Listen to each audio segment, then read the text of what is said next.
everyday world and this deep source of isness. They're not separate. It's a beautiful thing about non-dual tradition is it's not like there's something underneath it or behind it, or you're finally going to get to it, and the rest of this world is just like, forget it, let's just get out of here, or is this it? And it's not what we think it is. And the more we know this deep bow that we know in Zazen, Zazen is a bow, an embodiment of Buddha nature, of the oneness of everything and the particular. You know, this is a particular, I sit in this cushion, you sit in that chair, I have this personality, you got that. And we just sit here, bowing with our whole body through Zazen and breath.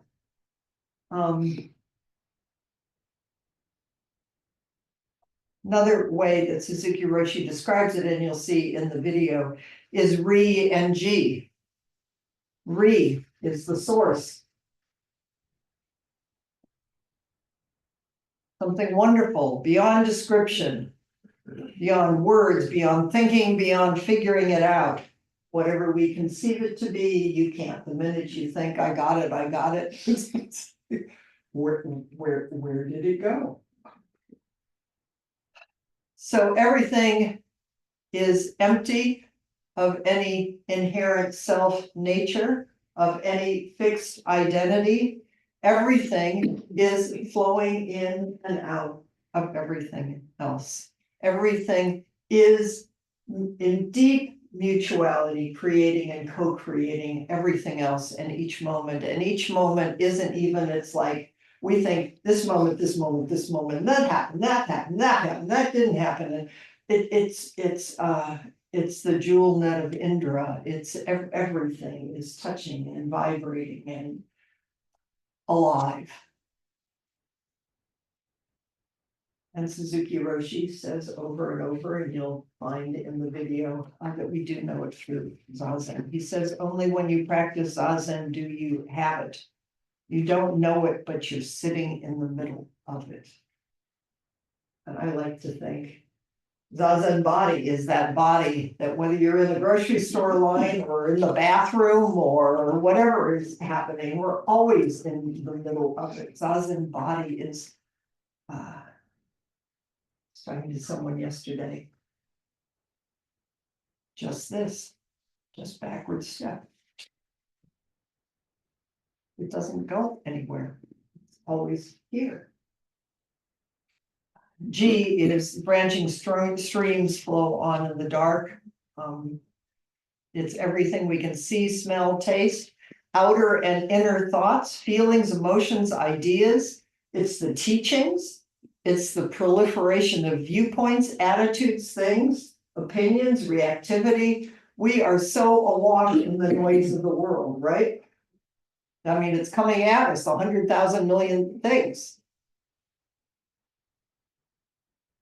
The koan says, what do you do? The response is, don't control it. But what does that mean? That doesn't mean don't go to sleep. I mean, that doesn't mean go to sleep. That doesn't mean ignore it. That doesn't mean get distracted. I mean, what is this that is alive right in the middle of everything? And it's from here that appropriate response arises. It's from here that we save the world and all beings just fresh each moment. Reactivity, which we're going to do, we're human beings. That's not, we see this and we like it and we don't like it. But we pay attention to karma.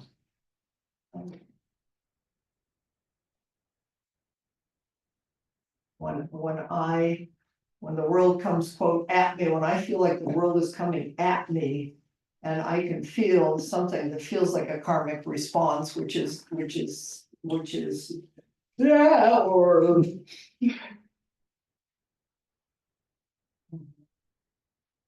I bow to it. Dogen says, study the self, know the self.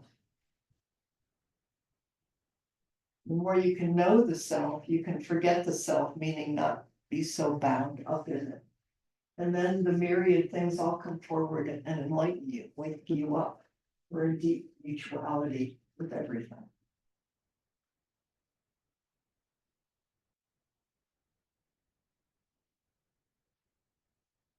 The pure source is flowing all over, even if you don't know it. Whatever we do with the sense of entirely not knowing. Isn't that great? Not knowing is most intimate. Not ever knowing the full measure of who we are or what we're doing or what the world is. And again, it doesn't mean in any way to not pay attention to the world. This is it.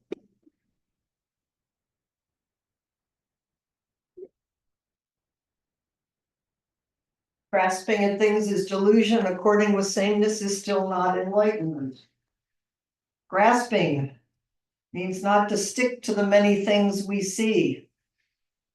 Don't ignore things, but don't stick to them. That's ongoing practice.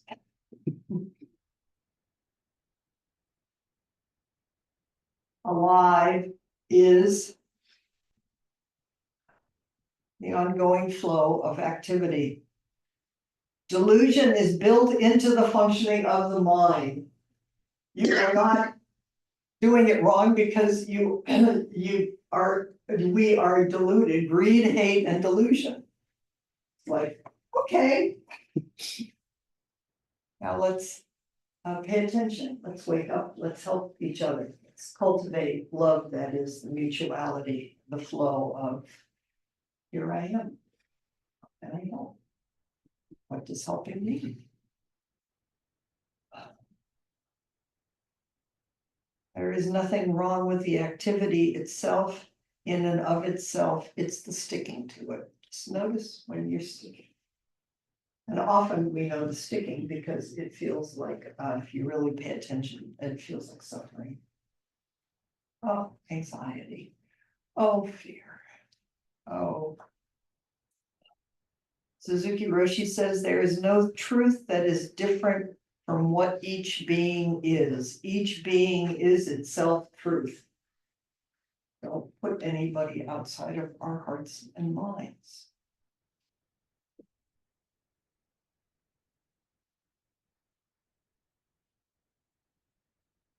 And according with sameness. Phrase. Sandokai. Often we think the truth is something that we should be able to figure out. I don't like this deluded thing. I think I'd really like to get out of it. And if somebody would just tell me what to do or how to do it. That Suzuki Roshi is pointing at, but the Sandokai, that we'll listen to him in a moment. It's not something you can make happen. Beyond our experience. We can taste it through continuous practice. There is a softening and an opening. I love this Suzuki Roshi teaching of like walking. It's like walking through a light rain or fog. You just gradually get wet all the way through. So something changes. You don't know what it is or how it happened. It's just you just keep coming back. You just keep coming back.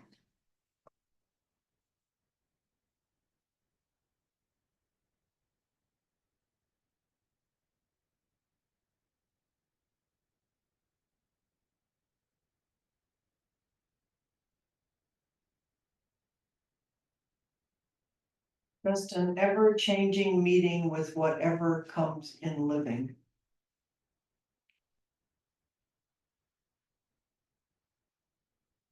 The core of Zen understanding is the recognition of something and letting it go. Not denying the recognition of it, but not holding on to it. think it's Uchiyama Roshi who says, opening the hand of thought. It's such a beautiful phrase. Open the hand of thought. Which is actually in the traditional Buddhist mudra teachings is this is generosity and this is fearlessness. Such a beautiful, I don't know what it is, but I love to do this. Like, why is that? Body, you can feel it.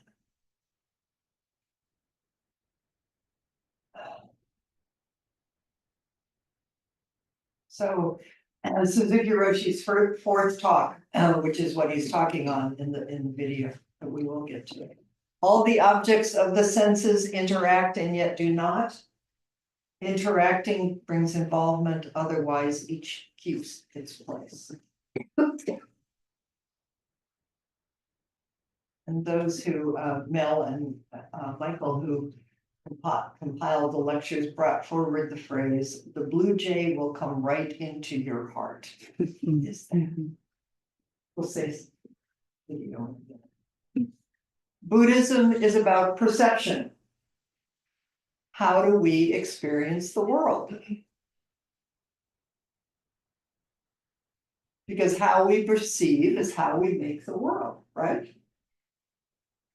And we're already starting with, I'm perceiving the world differently than Ellen because she's sitting over there and I'm sitting here, not to mention all the 100 million causes and conditions that drive each one of us to this moment. We are making up the world all the time. We are making up the self all the time and reaffirming it. But little by little, we begin to get wet and soften and the edges and what is it? What's going on here? Who do I? I'm just more and more aware of probably a 2-year-old that in me that's just like an opposition to the world all the time. It's like, no. Someone reminded us that Brother David, someone asked Brother David, what's evil? And his response was just continuously saying no to the world. Suzuki Roshi, when asked what are the precepts, how does a bodhisattva live? It just says each moment is just, yes, I will. Here I am. Don't know. Yes, I will. Here I am. So I try to do that with the young one in me that's still fighting the world, especially when she's ignited by it. Sounds like something really stupid is happening out here, which I think was her perception a lot was so it's okay. Let's take a breath. Where are we now? And what's the appropriate response? What is, in my language, what is my vow, my deepest intention? How do I want to live in this moment and this moment?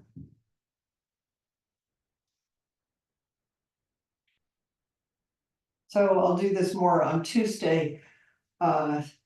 Suzuki Roshi, I think, talks about it a little bit in the beginning of this video. Senses and objects. We have sense gates.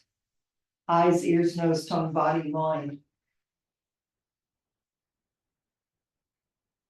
And when we perceive, experience things coming in through our gates, there's consciousness. And once there's a consciousness, then we make an image of it, and then we interact with it, and then the world is off and running.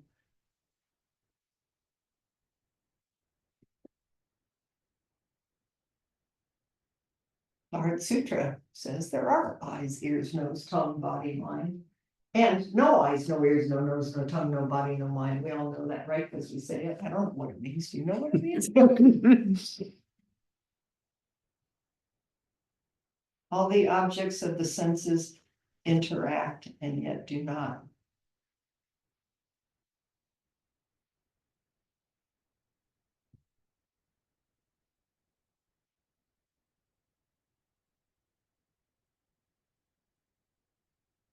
There is a world There is time, there is space, there is perception, there is identity. There are troubles in the world. There is a person. There's me, there's you, and we have different opinions. And yet, in the world of dough,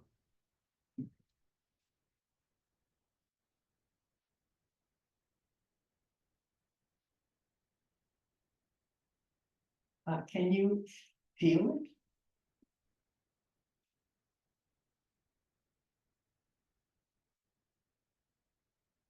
It's right here. And it's just this. Interaction and non-interaction are going on all the time. And we're just sitting here right in the midst of it.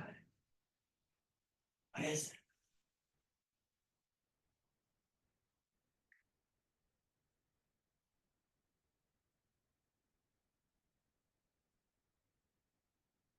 And how can I be of help? Which doesn't mean probably what we think helping is, because it's wide open, listening to the sounds and cries of the world.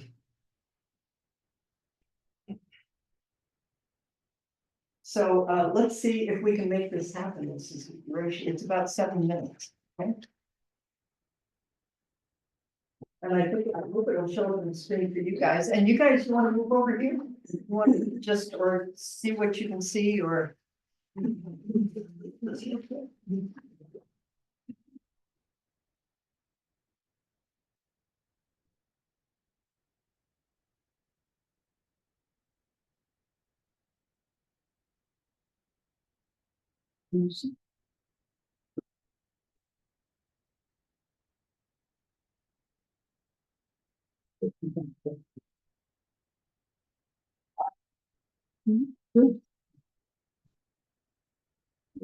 It's only gonna cost you $50,000. I'm gonna wait till the, Kyle, could you turn your chair a little more to that way? I'm gonna just sit. Brushing kind of thing and blocking you a little bit. Now, my only question is how we get sound. How's that? Is it chair and wet there? Gotcha. You good? You look up. I'm not hearing anything. People at home, are you hearing? It doesn't anything? start. Oh, okay, Sound. cool. Audio doesn't Okay. start for a while. Great. Then I think we're good. And And I'm gonna make us disappear.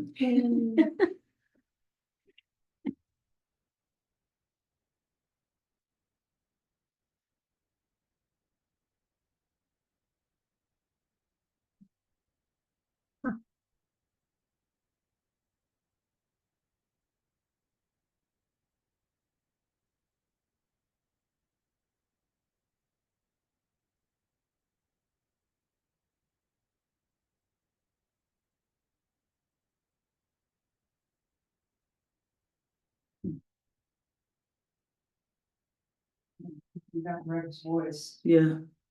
It's good. Let's stop and see if we can find sound.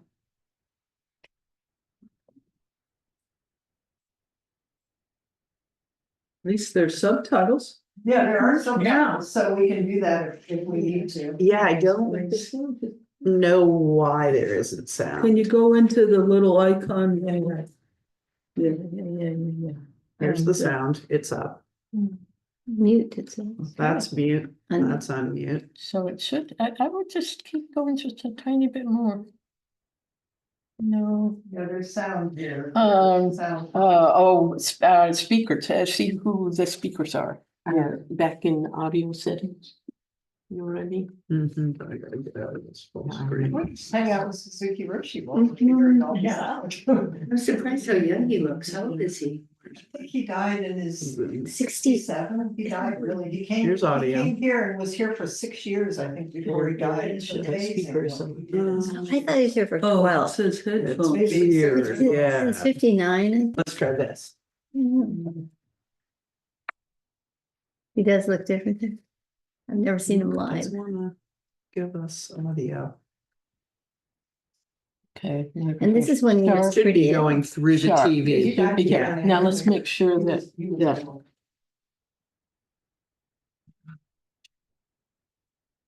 that.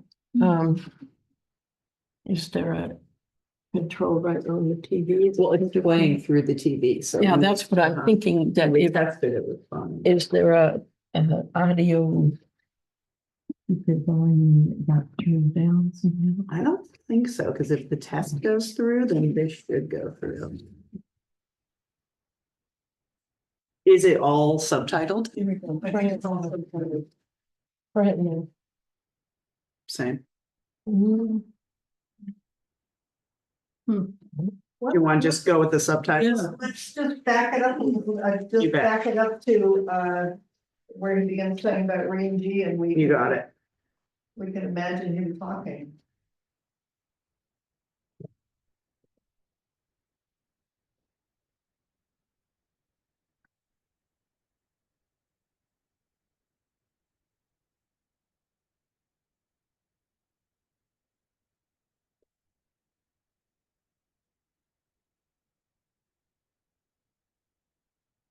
Maybe, Christian, could you just read the, because it's way far away for most of us. Oh, the subtitles. I can read it, Okay, okay. You wanna back it up one more time? Sure. Okay. It's not gonna, could I make it come through my computer with the sound? Why couldn't I do that? That's a good idea. Try.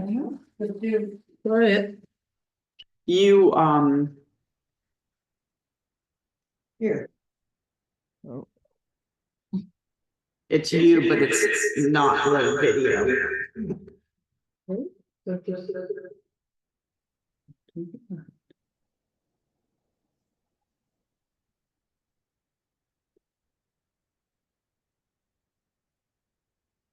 so he's talking about the oneness of everything. Can you detach the microphone? Back. So most people see things through multiplicity.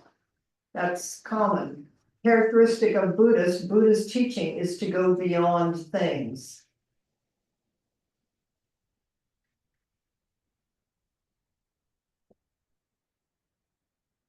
Things mean the various being and various ideas we have.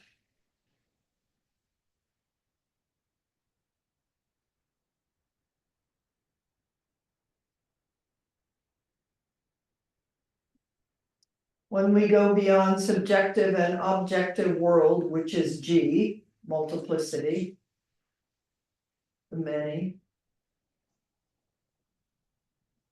we come to the understanding, oneness of everything. Oneness of subjectivity and objectivity. Oneness of inside and outside. For an instance, if you sit zazen, you are not thinking anything. You are not watching anything. Your focus is, 4 feet, 4, 5 feet ahead, but actually we are not watching anything.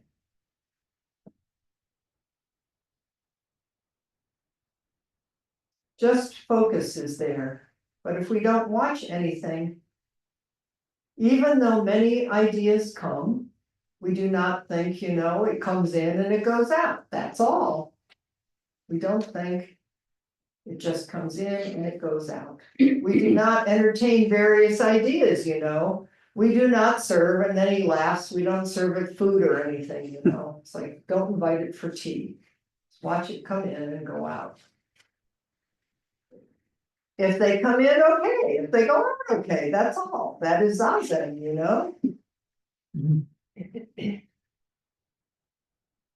When we, in that condition, in this kind of mind, when we have this kind of mind,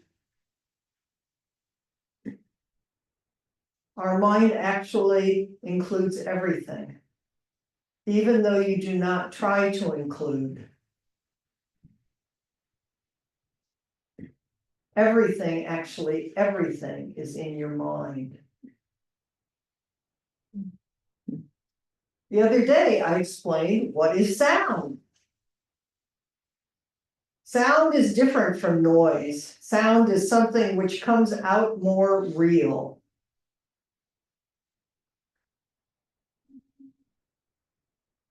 And which comes out from your practice. What comes out from your practice is sound. Noise is more, something more objective, and he laughs. Something which will bother you, you know, the sound is more objective being. The sound is both subjective and objective, so you know, if you hit the drum, the sound is you make the sound of your own subjective practice.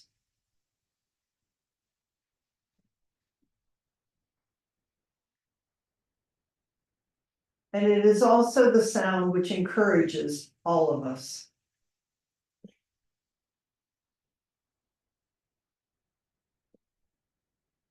So sound is subjective and objective.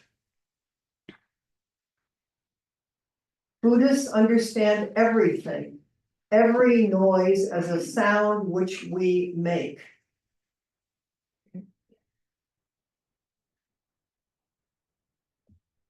You may say the bird is singing over there, but we think, you know, bird.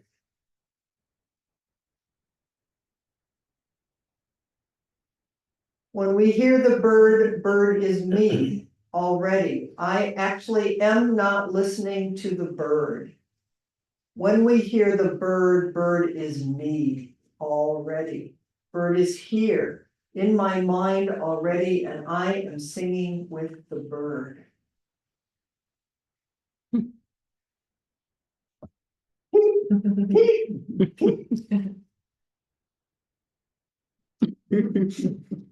And you can see he's not well.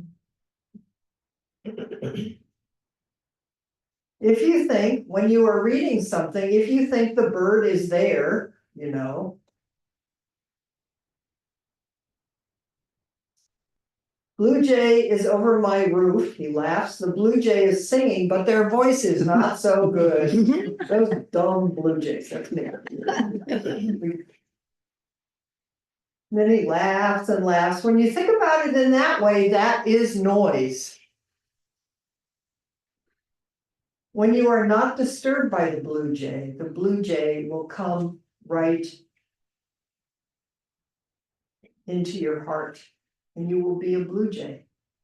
And blue jay will be reading something, and he laughs and laughs. Then the blue jay doesn't disturb your reading because you think blue jay is there.